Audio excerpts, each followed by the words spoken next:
আসসালামু আলাইকুম। লিজাস কুকিংয়ে সবাইকে স্বাগতম। আমন্ত্রণ জানাচ্ছি আমার নতুন একটি এপিসোড দেখার জন্য। আজকে আমি তৈরি করব শবে বরাতে স্পেশাল সুজির হালুয়া। আশা করি আমার আজকের রেসিপিটি আপনাদের কাছে ভীষণ ভালো লাগবে। আর ভালো লাগলে আমার চ্যানেলটি সাবস্ক্রাইব করে ফ্রেন্ডস অ্যান্ড ফ্যামিলির সাথে শেয়ার করবেন। আর পাশে থাকা বেল বাটনে ক্লিক করে রাখবেন আমার পরবর্তী ভিডিও নোটিফিকেশন পাওয়ার জন্য। আর ভিডিওটি দেখা শুরু করার আগে অবশ্যই একটি লাইক দিয়ে তারপর দেখা শুরু করবেন। তো এর জন্য চুলায় একটি প্যান বসিয়ে দিয়েছি। আর প্যানটা একটু গরম করে এখানে দিয়ে দিয়েছি 1 চামচ ঘি। আর ঘিটা একটু হালকা গরম হয়ে আসলে এখানে অ্যাড করে দিলাম 2 টেবিল চামচ দিয়ে দিয়েছি চীনাবাদাম, 2 টেবিল চামচ পরিমাণ কিশমিশ, দিয়ে দিচ্ছি 2 টেবিল চামচ পরিমাণ কাঠবাদাম কুচি। এবার এগুলোকে আমি ভালো করে নেড়েচেড়ে ভেজে নিচ্ছি। আর এই পর্যায়ে কিন্তু চুলার আঁচটা লোতে রাখতে হবে। আর চুলার আঁচটা লোতে রেখেই এগুলোকে ভেজে নিতে হবে। খেয়াল রাখতে হবে এগুলো যেন পুড়ে না যায়।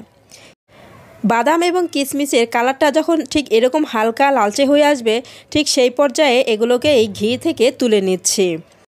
এবার এগুলোকে একটা সাইডে রেখে দিচ্ছি ঠান্ডা হওয়ার জন্য। এবার এখানে আমি আরও 1 টেবিল চামচ পরিমাণ ঘি দিয়ে দিচ্ছি। আর এই ঘি একটু গরম হয়ে আসলে এখানে দিয়ে দিলাম একটি তেজপাতা মাঝখান থেকে ছিঁড়ে, দিয়ে দিলাম 2 টুকরো দারুচিনি, এলাচ দিয়ে দিচ্ছি 3টি। আর অবশ্যই কিন্তু এই এলাচগুলোর মুখটা ফাটিয়ে দিতে হবে, এতে কিন্তু খুব সুন্দর একটা ফ্লেভার আসবে। এই মশলা থেকে যখন একটু ফ্লেভার বের হবে তখন বুঝতে হবে মশলাগুলো ভাজা হয়ে গেছে। এবার এখানে অ্যাড করে দিচ্ছি 1 কাপ পরিমাণ সুজি। আর এই সুজিটাকে আমি এই মশলাগুলোর সঙ্গে ঘিয়ের মধ্যে ভেজে নিচ্ছি। আর এই সুজিটাকে কিন্তু একটু ভালো করে ভেজে নিতে হবে, এতে কিন্তু এই সুজির হালুয়াটা খেতে ভীষণ ভালো লাগবে।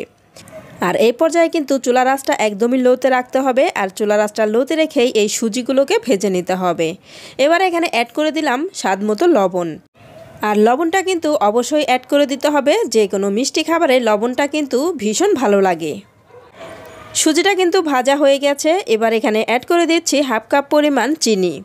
আর মিষ্টিটা যে যেরকম পছন্দ করেন খেতে, ঠিক সেই রকম অনুযায়ী মিষ্টিটাকে দিয়ে দেবেন। আমি এখানে 1/2 কাপ দিয়ে দিলাম, আপনারা আপনাদের পরিমাণ মতো অ্যাড করে দেবেন। চিনিটা দিয়ে আমি আবারও একটু ভালো করে নেড়েচেড়ে ভেজে নিচ্ছি। ভেজে নেওয়ার পর এবার এখানে অ্যাড করে দিচ্ছি 2 কাপ পানি। এখানে 1 কাপ সুজির জন্য আমি 2 কাপ পানি অ্যাড করে দিয়েছি। আপনারা চাইলে আপনাদের পছন্দ মতো আরও কম বেশি করেও দিয়ে দিতে পারেন। কেউ যদি একটু পাতলা খেতে চান তাহলে আরও একটু বেশি করে দিয়ে দিবেন। আর কেউ যদি একটু ঘন খেতে চান তাহলে কিন্তু আরও কমও দিয়ে দিতে পারেন। পানি দিয়ে সুজির সঙ্গে খুব ভালো করে নেড়েচেড়ে মিশিয়ে নিয়েছি। এবার এখানে অ্যাড করে দিচ্ছি 1/3 কাপ গুঁড়ো দুধ। আর অবশ্যই কিন্তু এই গুঁড়ো দুধটা দিতে হবে, এটা কিন্তু একদমই স্কিপ করা যাবে না।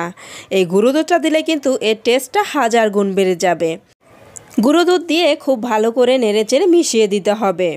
কিছুক্ষণ জাল করে নেওয়ার পর এটা কিন্তু ঘন হয়ে আসবে।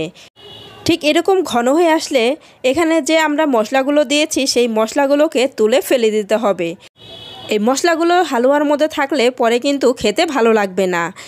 কারণ এই মশলা যদি হালুয়ার মধ্যে থাকে তাহলে ওই হালুয়াটুকু কিন্তু বেশি মশলার ফ্লেভার আসবে, আর সেটা কিন্তু খেতে একদমই ভালো লাগবে না। সেজন্য এই পর্যায়ে এই মশলাগুলোকে তুলে ফেলে দেওয়াই ভালো। আর দেখতেও কিন্তু খুব ভালো লাগবে। আর যে জিনিসটা দেখতে ভালো লাগে সেই জিনিসটা কিন্তু খেতেও ভীষণ ভালো লাগে। এবার এখানে অ্যাড করে দিচ্ছি সেই আগে থেকে ভেজে রাখা বাদাম আর কিশমিশ। এগুলো দিয়ে আমি ভালো করে নেড়েচেড়ে মিশিয়ে নিচ্ছি।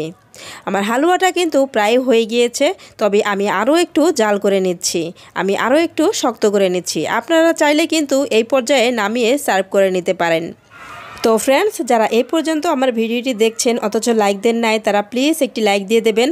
আর যারা এখনও আমার চ্যানেলটি সাবস্ক্রাইব করেন নাই তারা প্লিজ আমার চ্যানেলটি সাবস্ক্রাইব করে দেবেন। তো হালুয়াটা কিন্তু একদম পুরোপুরি রেডি হয়ে গিয়েছে, আমি নামিয়ে সার্ভ করে দেখিয়ে দিচ্ছি। তো ফ্রেন্ডস, আমার আজকের রেসিপিটি আপনাদের কাছে কেমন লেগেছে অবশ্যই আমাকে কমেন্ট করে জানাবেন। আর যারা একেবারে নতুন রাঁধুনি, আশা করি আমার আজকের রেসিপিটি তাদের কাজে আসবে। আর যারা একবারও এইভাবে সুজির হালুয়া তৈরি করে খেয়ে দেখেন নাই, তারা একবার হলেও এভাবে তৈরি করে খেয়ে দেখবেন। আমার বিশ্বাস আপনাদের কাছে ভীষণ ভালো লাগবে। তো আজ এই পর্যন্তই, পরবর্তী পর্বে আবার দেখা হবে। সবাই ভালো থাকবেন। আল্লাহ হাফেজ।